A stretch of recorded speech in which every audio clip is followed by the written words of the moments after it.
Добрый день, дорогие друзья! Мы рады вас всех приветствовать.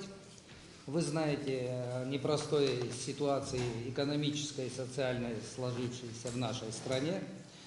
Премьер-министр счел необходимым дать пресс-конференцию, ответить на ваши вопросы. Текущая ситуация в экономике крайне сложна. Она вызвана как внешними, так и внутренними факторами. Внешне является определяющим, в моем понимании. Они тоже делятся на две части. Первое – это мировой финансовый кризис. Темпы его нарастают, мы с вами из прессы знаем. Вторая часть проблем – это агрессивная политика Запада в отношении России. Россия – наш стратегический партнер.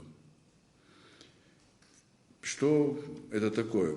Это экономические санкции, снижение цен на нефть, девальвация рубля, секвестирование бюджета, рост цен, сокращение рабочих мест и так далее. Это процессы, происходящие в России. Степень нашей зависимости от экономической ситуации в России известна. Опять же, я не буду подробно останавливаться на этом, мы все об этом знаем. Давайте перейдем к внутренним факторам. Я бы отметил так. Первое. Структурный дисбаланс экономики. Наша экономика превратилась, честно говоря, на мой взгляд, в большой мыльный пузырь, который постоянно нуждается в подпитке извне. К примеру, в структуре нашего ВВП 65% составляет торговля, строительство и государственное управление. Хотя всем давно понятно, что в нашей стране львиная доля экономики должны составлять туризм и сельское хозяйство. То есть я речь веду о реальном секторе экономики. И как раз в этих отраслях у нас далеко не все так гладко. К примеру, с 2009 года по 2014 год валовый доход в сельском хозяйстве в нашей стране, к сожалению, снизился на 40%. На самом деле мы перестаем производить сельхозпродукцию. Нашими кормильцами стали наши соседи. Нас это, к сожалению, пока не очень смущает. Я имею в виду нас, граждан республики. Если честно, на мой взгляд, мы практически превращаемся в этом вопросе в иждивенцев. Мы разучились даже кормить себя. Продовольственная безопасность является одной из ключевых основ суверенного государства. А в противном случае мы с вами де юре суверенны, а де факто совсем не суверенны. Второе. Есть проблемы эффективного инвестирования российской помощи.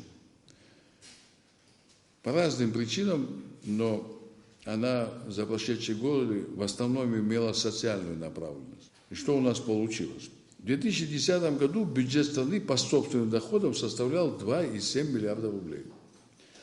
А в 2014 составил 3 миллиарда рублей. Рост за 5 лет составил всего 9%. При этом в экономику страны от России поступило порядка 35 миллиардов. Это плюс еще пенсии. Это больше, чем 1 миллиард долларов. За аналогичный период Российской Федерации рост составил более 75%.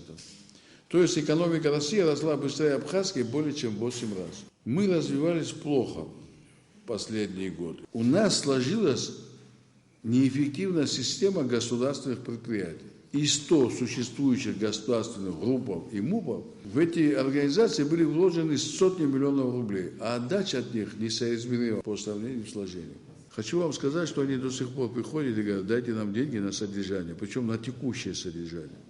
РУПы и МУПы должны приносить прибыль. Большинство из них не приносит.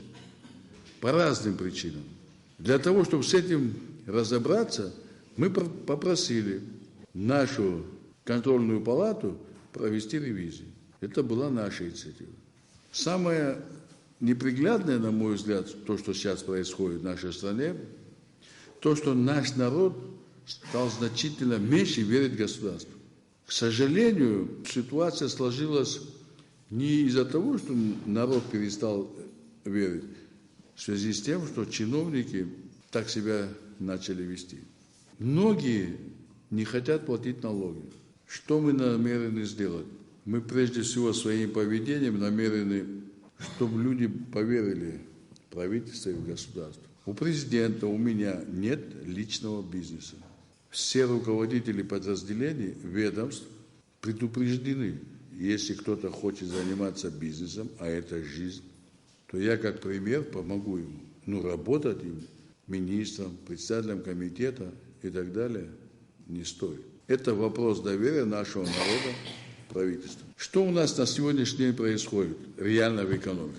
Бюджет нашей страны наполняет считанное количество предприятий. К примеру, за 2014 год из 1,9 миллиардов рублей налоговых доходов бюджета порядка 0,7 миллиардов рублей перечислили всего 15 организаций. А это более 37% от всех налоговых поступлений.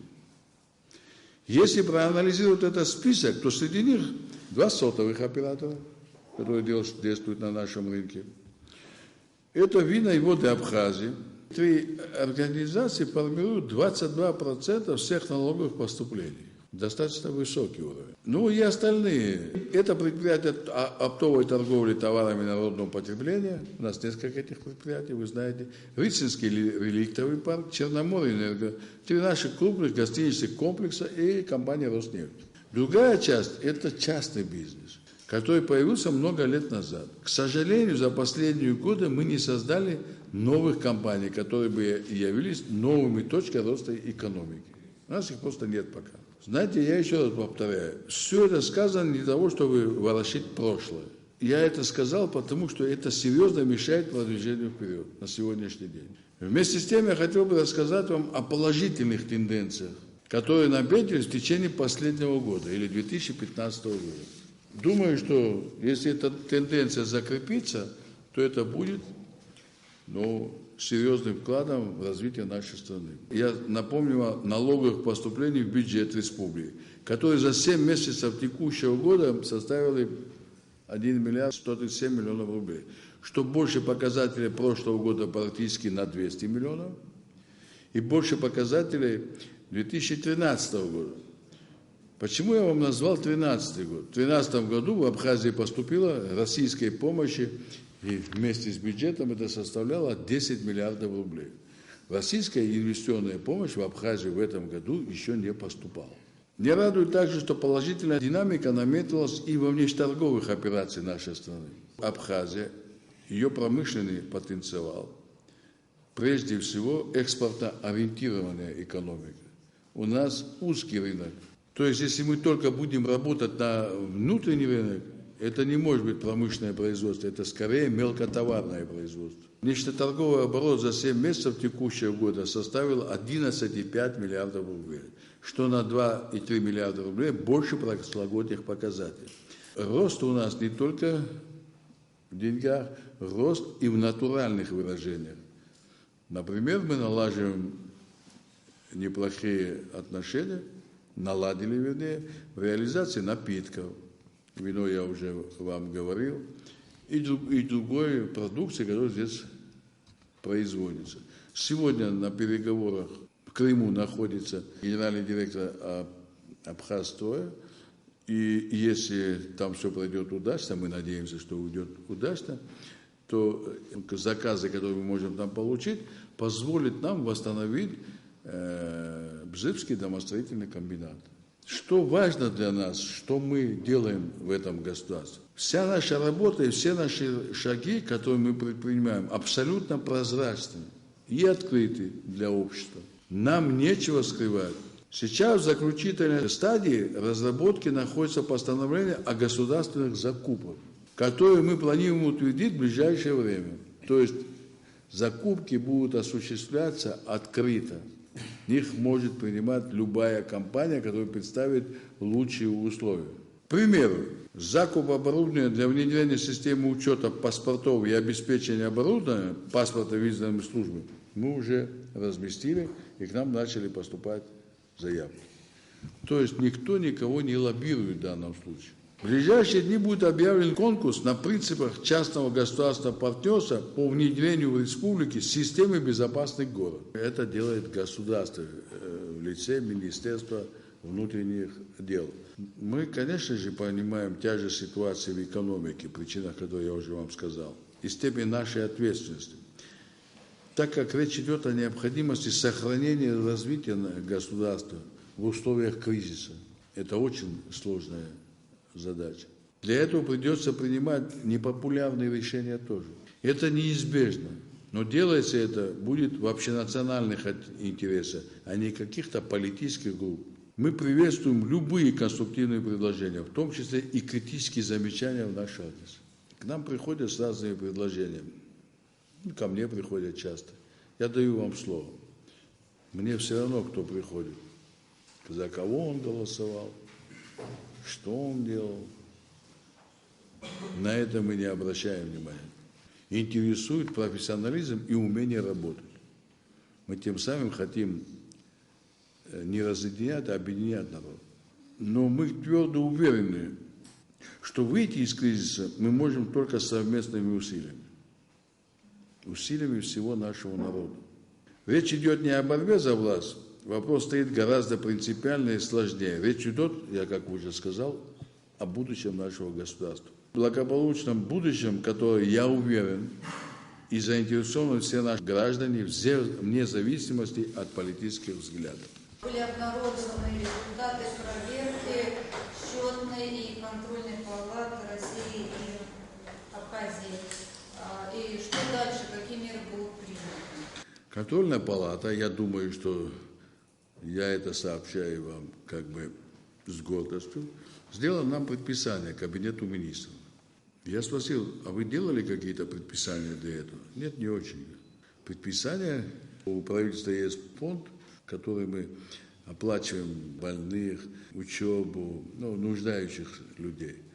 Нам говорят, у вас должно быть более четкое положение. Мы уже разработали его. Но ведь фонд существует не сегодня, фонд существует много лет. То, что касается проверки, которую провела счетная палата, вы понимаете, что ее ангажировать, в смысле, никто не может. Они выполняют поручения по Думы, Государственной Думы и вообще властных структур Российской Федерации.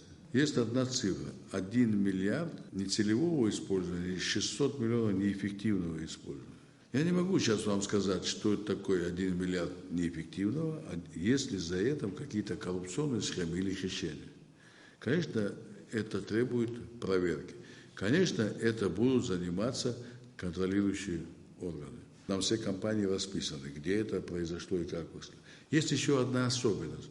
Счетная палата на самом деле не охватила всю проверку. Счетная палата час посмотрела, выборочно. В Крыму о чем речь идет конкретно? Еще один вопрос. Вот с конца июля идет расчистка или ремонт железной дороги в сторону Ингура. Это продолжение того разговора, моей встречи с господином Аксеновым. У нас есть определенные наработки, и хотим, чтобы наши экономические связи стали более тесными. Кроме того, что он сегодня поехал и получает, мы ждем от него, что он получит заказ от их хозяйствующих объектов, мы уже продаем туда напитки и нашу воду. Кроме этого, мы в Крым продаем нерудные материалы. Да? К сожалению, у нас порт не очень такой эффективный пока, и вывозить мы не так много можем. Тем не менее, крымчане пошли нам навстречу. Вопрос по железной дороге. Были устные договоренности нашего президента при встречах с президентом Российской Федерации. На основании договоренности и начался процесс ремонта дорог 33 километров от Очимчири до Ингура. Это было поручено военным, железнодорожным войскам. Мы здесь создали такой тоже собственный штаб. Возглавил его первый вице-премьер Шамиль Омарович. Вошли в него министр внутренних дел, министр обороны, начальник железной дороги и министр здравоохранения. Я хочу понять, сколько тратится на ремонт вот сейчас этого участка и сколько из него мы уже имели железнодорожный кредит. Это скорее оказание реальной помощи нам. В чем? В железной дороге? В железной дороге тоже. Значит, она нам необходима. В чем нам необходима? Я же вам сказал, для чего? Для перевозки грузов. И нам эта железная дорога очень нужна. Сказали, что планируете возобновить выдачу кредитов. Какова судьба тех кредитов, которые были выданы, какие суммы уже вернули и сколько денег еще необходимо? На самом деле выданы были около 800 миллионов рублей. Это банковские кредиты, я сейчас вам уточняю. Есть еще кредиты, выданные приватизационным фондом. возврат, который там составляет очень маленький мизер. И есть еще кредиты, выданные Минфином Республики Абхазия. Я хочу сказать еще одну особенность нашей политической жизни. Некоторые, которые взяли, еще сюда нас ругают. Те деньги, которые были взяты в Министерстве финансов, мы создали у себя рабочую группу, которую возглавляет первый вице-премьер, и он разбирается. Такая же работа ведется в Сбербанке. К сожалению, вообще в нашем банковском сообществе сложилась тревожная и плохая ситуация. Нынешнее правительство пытается сделать все, что от него зависит, чтобы наши банки начали работать в полную меру. Мы изыскали 200 миллионов рублей и позволили выдавать малому и среднему бизнесу, из которых 6% это сельское хозяйство, 10% на общие расходы. Занимается эта специально созданная комиссия, в которой входят представители общественности, в том числе депутатов. Есть еще одни деньги, которые мы добились, и думаю, что мы получим их обязательно. Это 1 200 000 000. Создано специальное российское агентство, которое я вам рассказывал. Туда посланы наши проекты, часть из них рассмотрена, одобрена. К сожалению, не начато финансирование, мы это расцениваем в связи с трудностями самой Российской Федерации. Если можно вопрос переработки мусора, как вообще планируется или как-то решать? Второй вопрос – это наличный бухучет, вообще что делается? Вы говорили о том, что 50% экономики в тени, это представляет угрозу безопасности. Вот как снизить этот процент? И если можно, 15% сокращения штатов, что получилось? Знаете, это скорее не сокращение штатов, это оптимизация. Оптимизация проходит нормально. Например, в кабинете министров в результате оптимизации не 15%, а 25%. Расставание с людьми – это самое болезненное, которое, в смысле, мы все переживаем. Но это надо делать.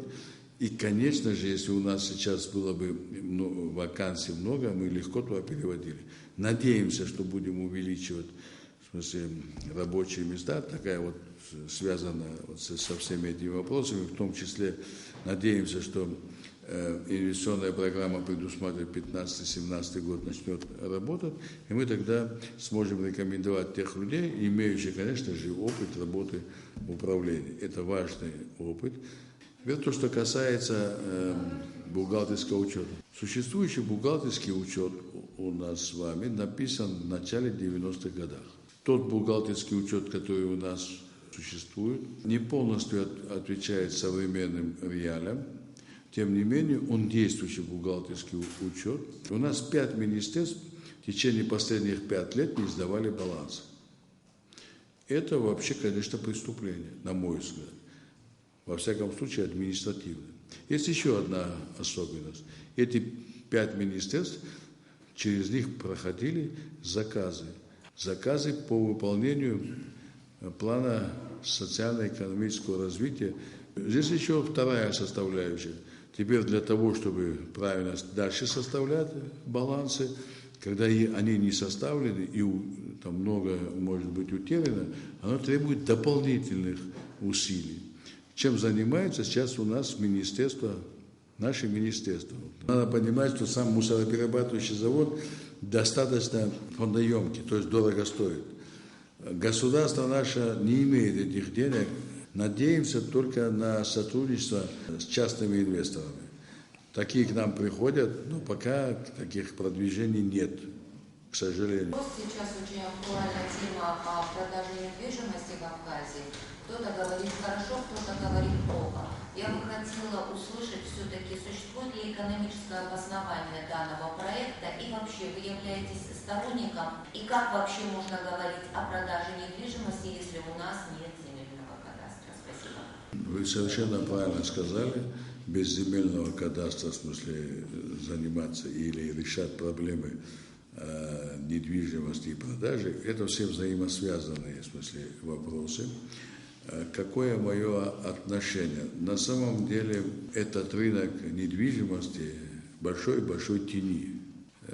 У нас его покупают и продают. Закон, который должен быть разработан, и по нему должны быть строго все действовать, не должен противоречить интересам абхазского народа. Это связано с демографией, со всеми многими вопросами. Я в данном случае имею в виду не только абхазцев, а вообще народа Абхазии. Во многих странах эти вопросы давно решены. И если серьезно взяться за эту проблему, а ею сейчас занимаются, я думаю, что мы сможем сделать то, что от нас надо, чтобы этот закон мог принести пользу всем нам с вами. Ореховый сезон начался, и глава администрации Гальского района Тимур Надара обратился в правительство с просьбой ввести налог на орех 20 рублей за 1 килограмм нечищенного ореха и 30 рублей за килограмм чищенного. Как вы относитесь к этой просьбе? Вообще, это одна из самых больных тем, и к ней я отношусь положительно. Здесь просто надо разграничить некое понимание. Первое – это сельхозработники или сельхозпроизводители, а четче крестьяне, не должны платить такой налог. Налог этот должны платить те, кто занимается, скажем, внешнеэкономической деятельностью, заготовительной деятельностью занимается, они обязаны платить и отказываться от таких больших сумм, которые могут поступить в нашу казну. Но думаю, что никому от этого никакой выгоды нет. Я приведу вам пример. Мы в прошлом году продали примерно 18 тысяч тонн орехов. В казну ничего не поступило. В прошлом году мы еще продали 36 тысяч тонн мандарин. В казну ничего не поступило. Мы все прекрасно с вами понимаем, что реализацией этого продукта на внешнем рынке не занимаются крестьяне. Занимаются специально созданные компании. Компании должны платить налоги, в том числе пошлину. Вы сказали такую вещь, что вы не разрешаете чиновникам, и вы сам лично не занимаетесь бизнесом, и не разрешаете чиновникам. Но это было при всех властях, давайте сразу скажем об этом. У меня такой вопрос. Как вы собираетесь контролировать министра, любого председателя комитета?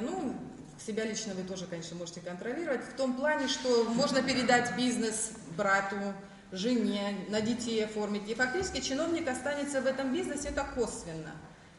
Вот. Причем сидеть в теплом месте, он еще будет свой бизнес, так сказать, крышевать. Вот как вы будете это контролировать? Вы правильно совершенно сказали, если бизнес он существует, это не обязательно, что он должен этот бизнес закончить и больше им не пользоваться. Существуют различные формы, если даже в траст отдаст, в управление отдаст, ничего страшного нет.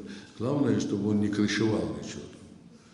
А как он будет это крышевать, мы с вами, как вы сказали, быстро узнаем. И тогда мы спросим этого чиновника, почему ты занимаешься делом, которое запрещено законом. Я думаю, еще один наболевший такой вопрос, который все время последний месяц витает в воздухе, это про нефть. На самом деле это волнующий вопрос нашего общества.